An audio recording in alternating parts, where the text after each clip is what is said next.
What is up, guys? It's Dan from the Wolfpack here, and we're going to be talking about Wolves versus West Ham. This is the match review.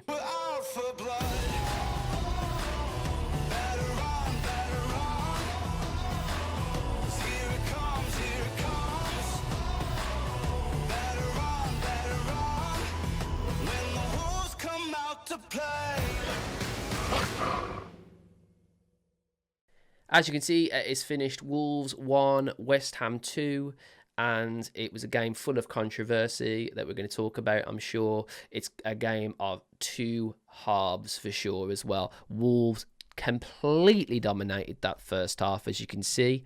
64% possession in terms of ball possession. We've got an XG of 1.41, total shots 11, which is absolutely mental for a first half.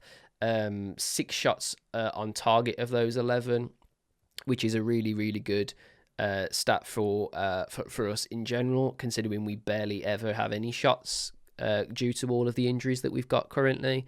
We got 2 big chances and we missed one of those. And we got a really good passing percent as well, with a 92% passing, with 315 of those passes, which is a lot of ball. And to be fair, Wolves did a lot with that possession as well. A Wolves of old, if you had 64% possession, a lot of this would have just been us passing the ball back and forward, going backwards, giving it to the goalkeeper, threading it around, changing sides, and not really getting forward. But as you can see, 11 total shots with an XG of 1.4. What that tells you is that even though we had 64% possession, we were actually doing something with it for a change. That's what was really impressive about that first half performance for me. Let's talk about how we lined up and how I think this is what essentially made those stats what they are. So Sarabia had an absolutely incredibly good first half performance as a false 9.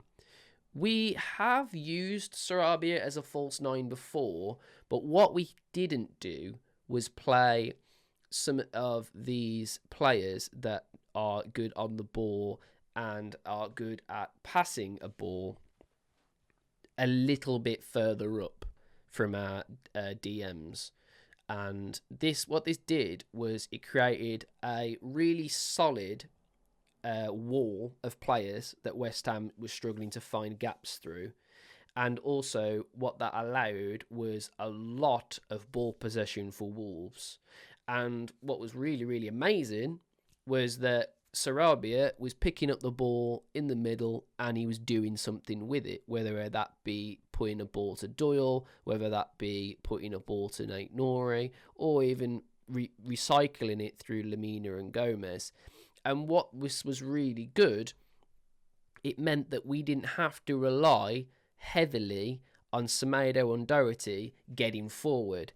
And what was amazing about that is that it meant that their wingers found it really tricky to get through 2 players either side of our defence. So it basically always meant that Wolves won the ball up high, or it meant that even if the West Ham came on a transition, we was winning the ball off them and then we were pushing them back, which was really, really amazing to see.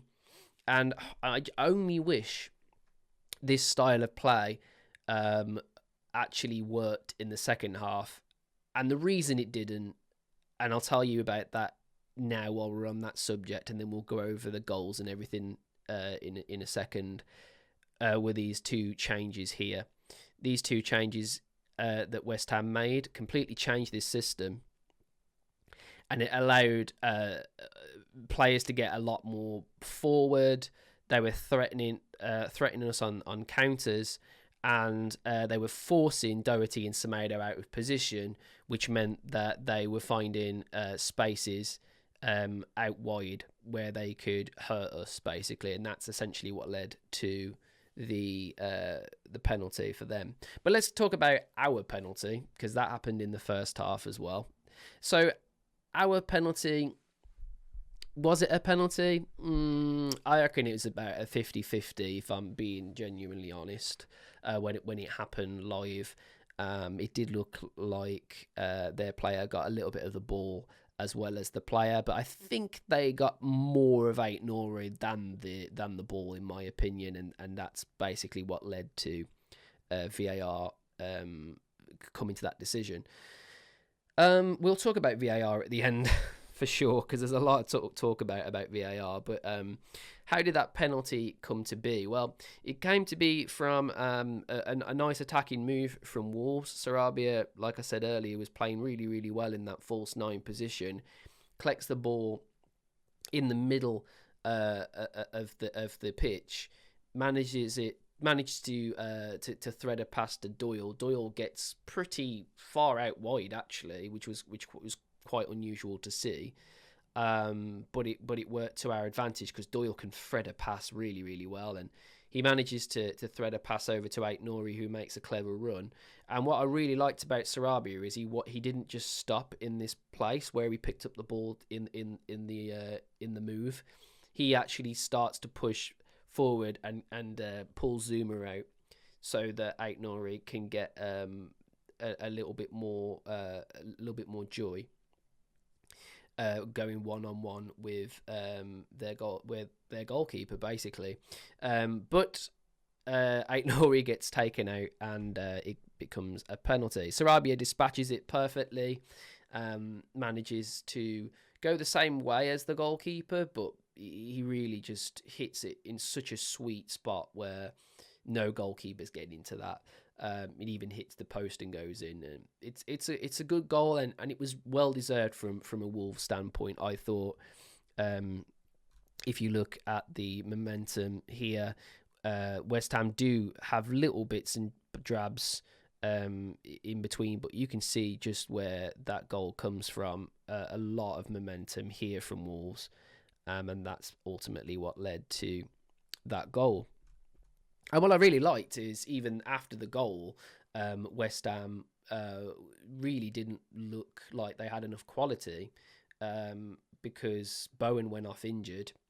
And that was really their only one player that was getting forward into dangerous positions, and it meant that Kudos had to really take up on that role, and it really kind of damaged their system. It reminded me a little bit of when Cunha went off against Brentford.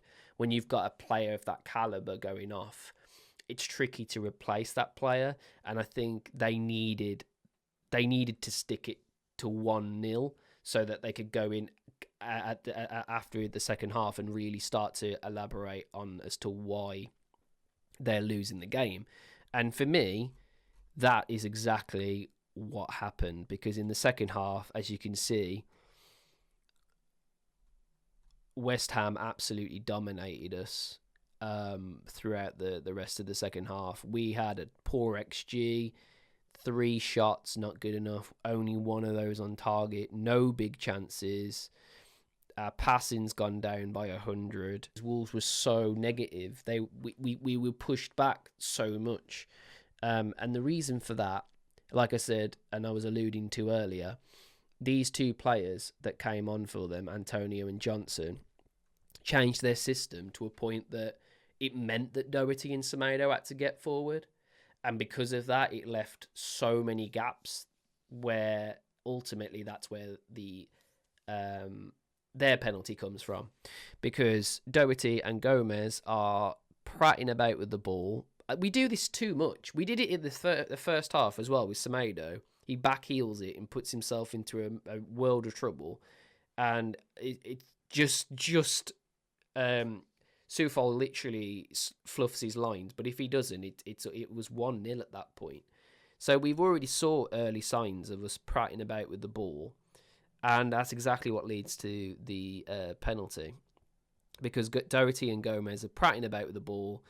I don't know who manages to get it off them, but he gets forward, the West Ham player, he puts in a ball, and Kilman has got his arm out and it looks awful. And you can tell as soon as it happens, he's not complaining about it. You can tell why he did it.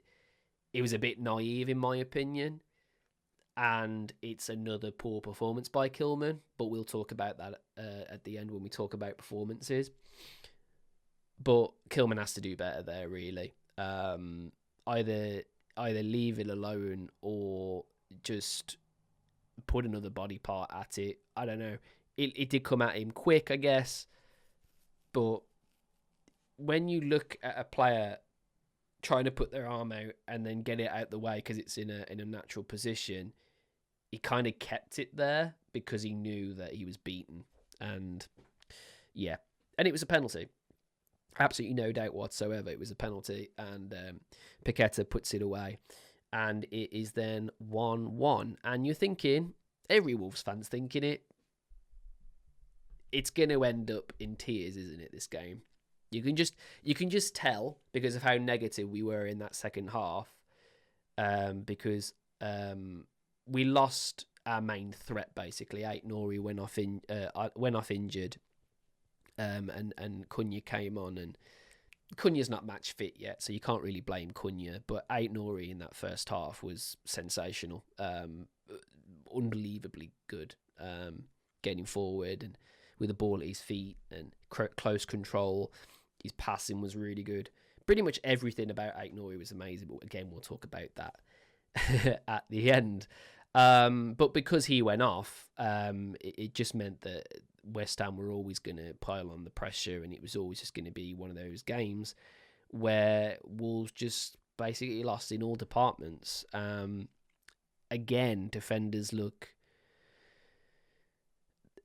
awful defending again for Wolves. So many times where you're thinking something's got to give. Like, you've just got to just get on the ball and have a little bit about yourself. And there's just so much panic in all of our defenders when shit hits the fan. And that's exactly what happened again. And it just creates a world of problems all of the time. And yeah, you could argue that none of that really led to a goal as such. But it's just threat and possession for West Ham that just gains them the belief and everything, and that's a really dangerous thing to do against a side like West Ham, you know. And anyway, we'll talk about their second goal. I've watched it back lots and lots of times now, and the only player that can really do anything about what happens is Jose Sarr. But if you really watch it back, there's not even a lot Jose Sarr could do, really. He's backpedaling, trying to get a hand to it, but it's such a freak goal from Ward-Prowse. I mean, I've seen Ward-Prowse score some absolute bangers, and you know it's in his locker to be able to put in a dangerous ball like that. And it was a stupidly dangerous ball from a corner, but to be able to elude all of the players, including West Ham players, and just stick it straight into that far side of the goal, it was awful. It was awful from a Wolves standpoint. But I have to say this: look at where that goal came in terms of their momentum. Can you see any gold all the way up until the 85th minute? No, you can't. From the 53rd minute all the way up to the 85th minute, it was all West Ham. So even though that goal is a freak goal, they deserved it. So 2-1 for me. If it ended there, I would have gone fair play. West Ham showed a lot of character to find it in them, to change things around. David Moyes did a good job bringing on the right players. And you take an L. You do. Like I would, you know, I was saying, yeah, it's shit. We should have played better in the second half. But you know what? Things happen, you know. You're against a good West Ham team. They were winning 2-1. Now, this is when we are going to talk about that all-important goal that everyone, let's face it, a lot of people are going to be watching this video to really just talk about how ridiculous this goal is, or rather the decision for the goal to be disallowed. Let's talk about it. Let's first of all talk about what this means and where it came in the game. So Wolves started to turn the pressure on a little bit after that goal, and it led to a corner. I thought Joe Gomez takes this corner, it's pushed in, it's in a really, really dangerous area, and Kilman gets ahead to it, and it goes in, and you're thinking it's 2-2, and not a single West Ham player, not a single West Ham fan, right? Not even the commentators when I was watching the game. No one thought that that goal was anything but a goal. No one. Not a single person. But because VAR exists, they have to do some forensic bullshit and get involved where they don't need to be involved. And they ruin what would have been a very admirable point for Wolves.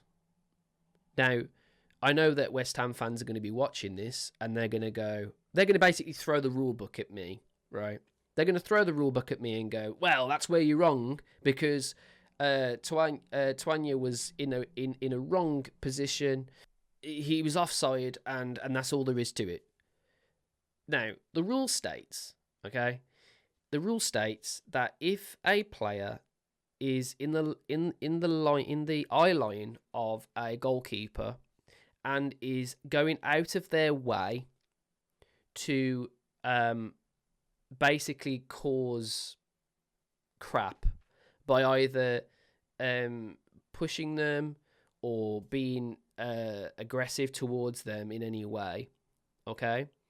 And also being in the way of their eye line in general, okay? And if you're in an offside position when this happens, then the goal is disallowed. And I would have been like, yeah, okay, fair enough. That's absolutely fine. But, and this is where it gets silly, okay? First of all, let's look at some screenshots. We'll look at what Jeff said in a minute. This is where the ball comes in, okay? I have to use still images, otherwise we'll get copyright. So the ball comes in, and as you can see, it's just coming off Kilman's head here. Now, from this point, you could probably argue, yeah, he's in front, but there's a lot of space in between. Fabianski could at any point there dive to his right. Yeah? He could dive to his right at any given point, but he doesn't. He stands where he is. Now, why is that? It's because he knows he's beaten. He absolutely knows he's beaten. This ball is so far away from his reach. He's never getting to that. He's never getting to it. So sometimes, as a goalkeeper, when you attempt to react, they call it being rooted to a position. You positioned as, don't they? If you've watched football enough, you've heard commentators say, "Well, he's rooted to his position."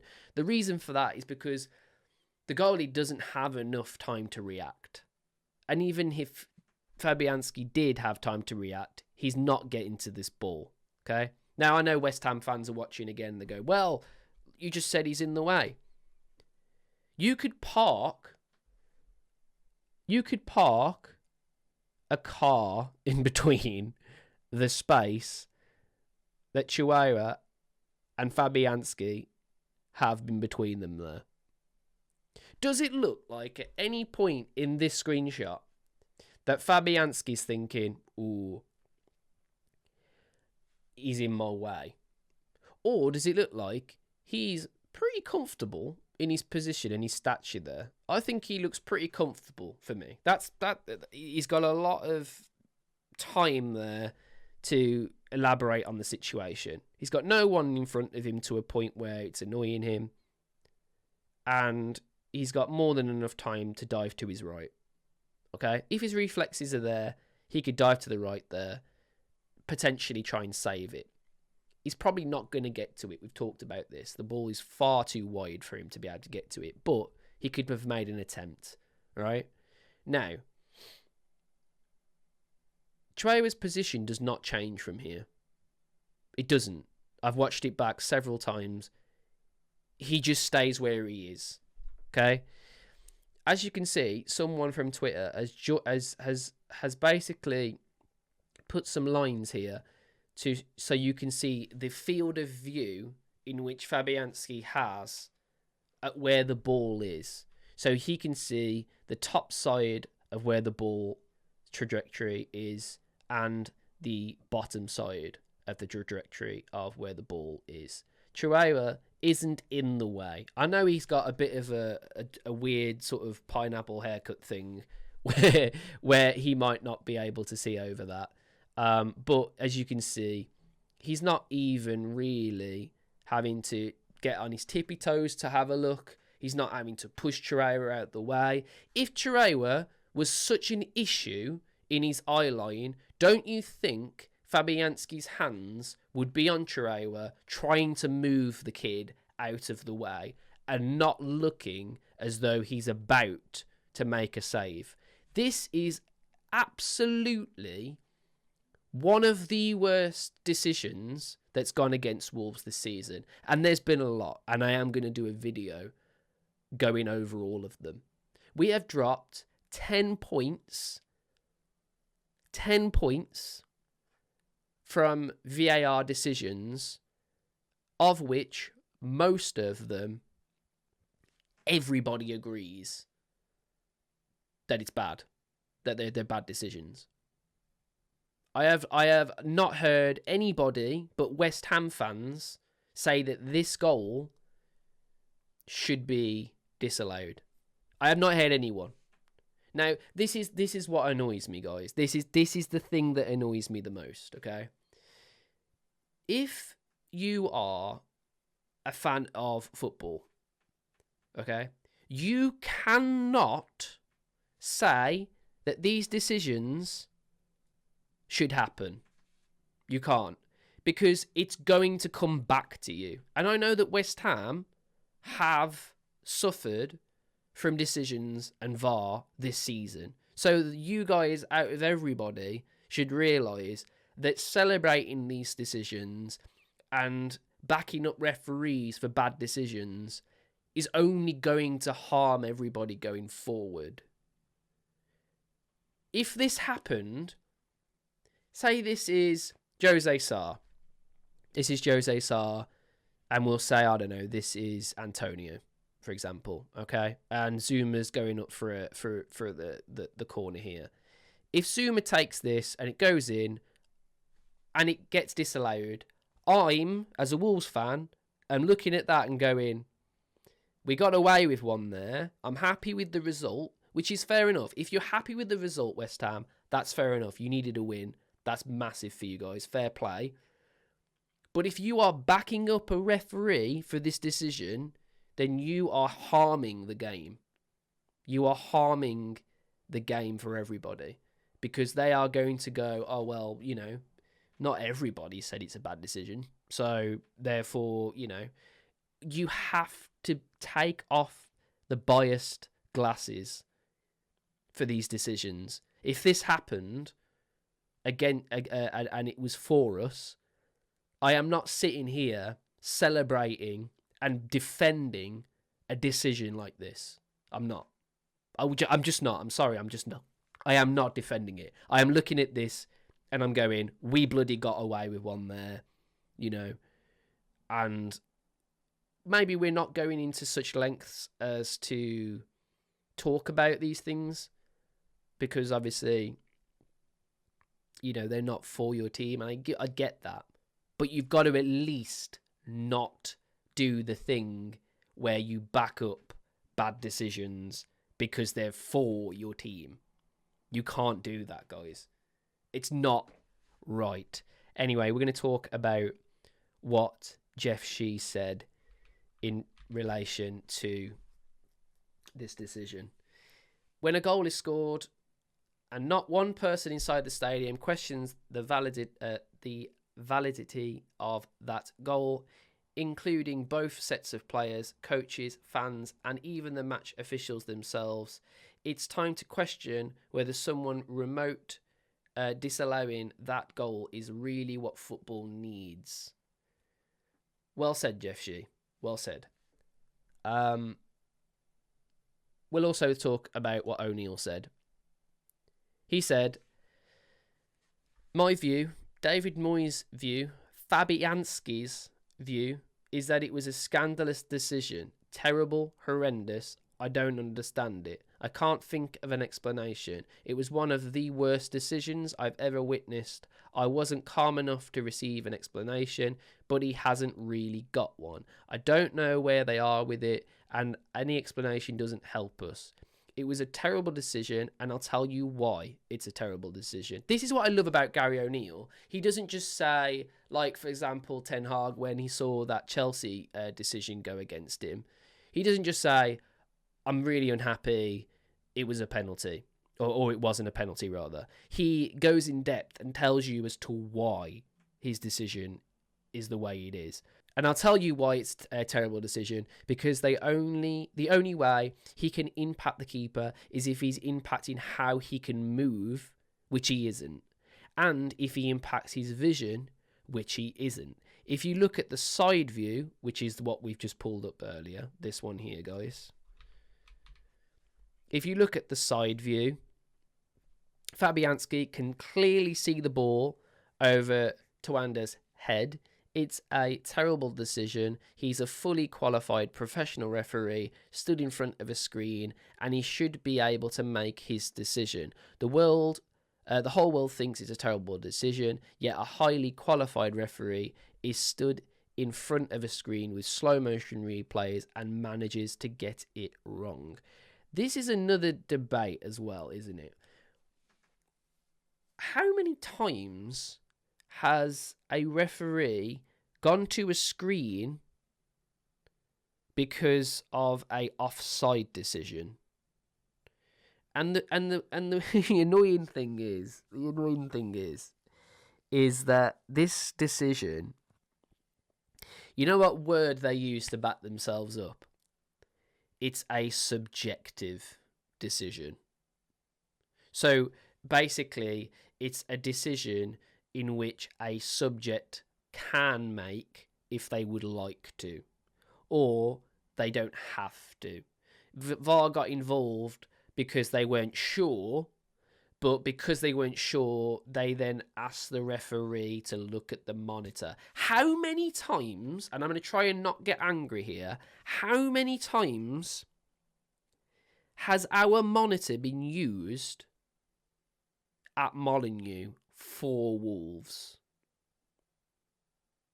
How many times? I have never seen our monitor used for us. Ever. I don't know. I actually don't know as to when that has ever happened. Please correct me if I'm wrong. I remember specifically being at the Newcastle game against Wolves at Molineux. I was sat in a press sort of situation where they give you a little screen in front, and I could see on my screen that there is no way in hell there was a penalty for Newcastle in that situation, right? I could see that.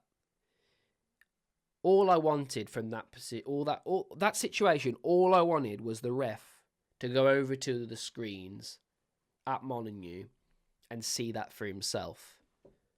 But he didn't. Why? Why is there occasions where the screens are used? And why is there occasions where they're not used? They're either used all of the time for everything, or they're used none of the time and they don't exist. You cannot subjectively just use them whenever you feel like it. That is like the most ridiculous thing ever. Like, you either use them or you don't. And that's the problem, isn't it? The consistency of our refereeing is absolutely ridiculous. At one instance, you're gonna give someone a yellow card because he's running towards the referee in a angrily way. Okay, you're gonna give him a yellow card. You're gonna give Lamina a second yellow card because he's running at the referee. But you're also going to watch other games where that happens and there's not going to be a card drawn. Okay? You're gonna watch a goalkeeper completely take out a player and it not be a penalty.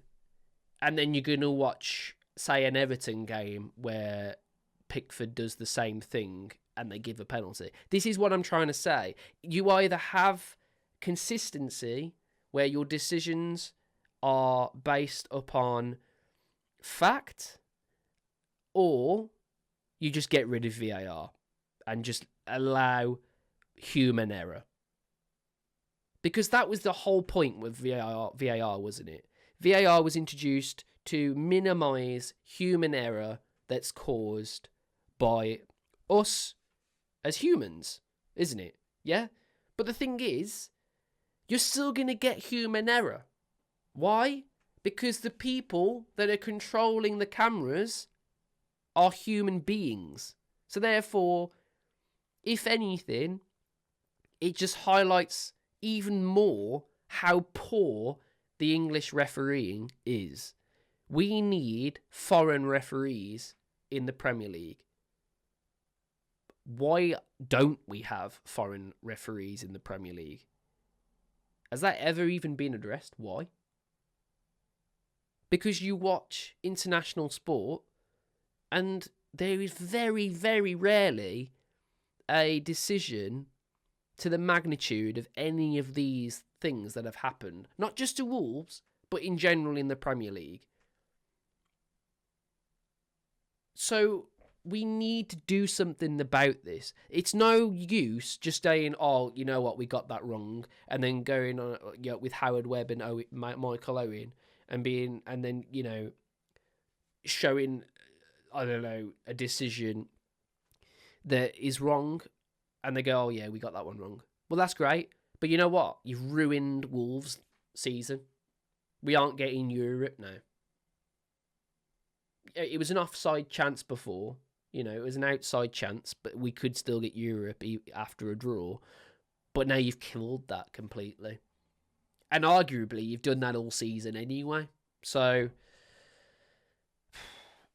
right, we're going to talk about the players now. We've talked about VAR. We've talked about the decision. Let's talk about the Wolves players in general. Sarr barely had a save to make in the first half, and he almost gets to that penalty. And, you could say he's to blame for the wind blowing over him and whatever, but, if it works for Ben Foster, it works for Sarr, doesn't it? I suppose he's got an excuse about it. He wasn't great, but he wasn't bad either. Gomez, prattling about with the ball again. But other than that, I don't think our defenders had an awful game when you think about the goals they conceded. One was a penalty from a mistake in defence, of course, but the other one's absolutely not to blame by any of the defenders. So you can't really be too critical of any of our defenders, really. But I do think, again, before Max Kilman scored that goal that was disallowed, I was getting really angry with how Kilman was just getting forward. Now, I agree that we did need more players forward, but what he does that Bueno doesn't, he doesn't get back quick enough. Bueno can get forward because he's got pace to get backwards. Kilman has absolutely no pace whatsoever. So when he goes forward and helps out, say, like someone like Doyle or whoever was on this side, he can't get back quick enough. And then it's like you got Gomez and Lamina running back to try and cover or Boubacar Traore to try and cover for him. I thought Kilman had a poor game again, and he's had consistently now 3 games on a bounce where they've been poor. And I even said on the Wolfpack chat, even if Kilman did score that goal and it included at the end, he still had an awful game again. And everyone can still say I've got a Kilman agenda. That's 3 games in a row where I don't really think you can prove otherwise. I thought Hugo Bueno was basically a little bit better than Kilman just because he could get back when needed. Nelson Semedo again, absolutely awesome. You keep him back and he does a job, or you put him forward and he does a job. He's just an absolutely unbelievably consistent player. I've said this so many times, and I'll tell you what, Doherty was to blame for that penalty. He was, but other than that, he was really good today. He was really, really good. And what I really liked about Doherty is for the first time I've seen him for a very long time, he was getting back and he was getting dirty with tackles. He made one tackle in particular where I'm not sure who got forward. I can't remember. I think it might have been Alvarez. Someone got forward, honestly, was just about to take a shot and he takes it off his toe. Doherty does. He runs back and does an incredibly good tackle. And I thought Doherty, to be fair, other than that mistake he made with Gomez, was fairly all right. He was pretty good. I thought Doyle in the first half, before he got took off, was awesome on that side. I thought he was great. I thought his link-up play with Sarabia and Nate Norrie was really, really good. This 3 was what created the penalty for us. And arguably could have been a few goals from it as well. So this does work, which is nice. We can take some positives away from the fact that this kind of system does work against teams like this. So I guess that's something positive. I thought Joe Gomez was absolutely awesome again. Thought Lamina had a bit of an off-ish game, but when he was called up for, he did some good passing, trying to sort of thread a ball over the top of a stubborn back four for West Ham. I thought he did some good things, but probably not quite match fit for this one. I don't think he seemed a bit leggy at times, whereas Joe Gomez sort of got about a bit more, showed a little bit more about him. And I thought Boubacar Traore, who come on for him, actually did pretty well. Actually, he surprised. I think he's surprising a couple of people. Actually, Boubacar Traore, when he comes on, he's not doing that much wrong, is he? When he comes on, he looks all right. Ryan Aït-Nouri was absolutely unbelievable in that first half. Like I said earlier about Ryan Aït-Nouri, but it's got to be said again. He is just an absolutely incredible footballer. He really is. Like, his ball control and the way he can just manipulate the ball is like Messi levels at times. It's just absolutely ridiculous what he can do with the ball at his feet. And then you've got the likes of Sarabia, who I'll be honest, probably his best Wolves performance for a long time. To me, he put on a very, very good first half performance in that false 9 role. I thought he got about. His touches were really good. He wasn't as selfish. He was threading the balls through for Aït-Nouri and Doyle, and he was just a good figure to sort of start a move from. So interesting to see whether he does this false 9 role again. I'd like to see him as a 10 behind like Acuna or someone. I think that's a good position for him. But yeah, in terms of overall performance for a man of the match, I've probably got to give it to Aït-Nouri for his first half performance alone, really. But as in terms of performance overall, for that second half, I wouldn't give it to anyone, to be honest. I thought they were all poor. But if you think about that first half, I thought Aït-Nouri was just unplayable. So I'd probably give it to Aït-Nouri. Maybe even Sarabia, to be fair. I think Sarabia or Aït-Nouri kind of both have that very similar... I don't know. It's a hard one to give away, actually, a man of the match for this one. I think we give it to Aït-Nouri, just because of like how good he was in that first half. He got us the penalty as well. So yeah, Aït-Nouri, but very close seconds to Rabia, I'd say. So yeah, what does this mean for Wolves in terms of the table? It has affected the table a fair bit, actually, because West Ham was one of those teams where we were really fighting for a European position with them. Chelsea managed to get a win over Man United. Newcastle managed to get their win as well. Bournemouth lost, which was good. Fulham lost, which was good, and I think Brighton also lost, which was good. So there was a few performances, few things in there that helped Wolves, but ultimately losing to West Ham was the worst thing that we could have done, because now they are it's very unlikely we catch them unless we win a good few games on the bounce. And with the way Wolves are playing at the moment, based on that second half, can't see that happening. Cannot see that happening. But I have talked about this already, so I'm going to talk about it again. I actually think that we need to think more positively about Wolves in general. Yes, it's a disappointing few games that we've seen for Wolves. We've lost a couple of games now on the spin, and before that, an awkward draw with Burnley.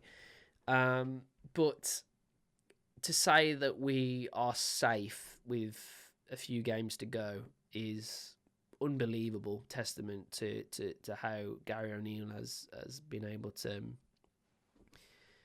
get from this team of players that were completely, like, at the start of the season, ruled out by Julian Lopetegui. Julian Lopetegui was like, nah, this team ain't good enough. And Gary O'Neill comes in and proves him completely wrong. And that's what I've loved about Wolves this season, is we've proved a lot of people wrong. So we can't be too negative when it comes to the season as a whole. But there's been times where Wolves probably could perform better and haven't. There's been times where we've been naive. There's been times where VAR and refereeing and officiating in general has just completely cost Wolves games. But in general, if you think about it, 11th in the table currently, with games to go, absolutely safe. Definitely a good position for Wolves to be in. And if you'd have told me at the start of the season we'd be comfortably safe, I'd have bit your hand off for that. So yeah, sometimes hindsight's a wonderful thing when you're thinking about injuries, when you're thinking about games in general, but you've just got to you've got to keep modest and think about the season as a whole and what we've been able to achieve, and that's been nothing short of magnificent. So yes, been probably a bit of a longer video today, but we had a lot to talk about, especially that awful VAR decision. Let me know what you guys think about everything that I've had to talk about, or anything Wolves related, or if you're a fan of West Ham and you've got something to say, I'd love to hear that as well. But yes, until the next one, guys, I've been Dan, and I will see you on the next one. Bye.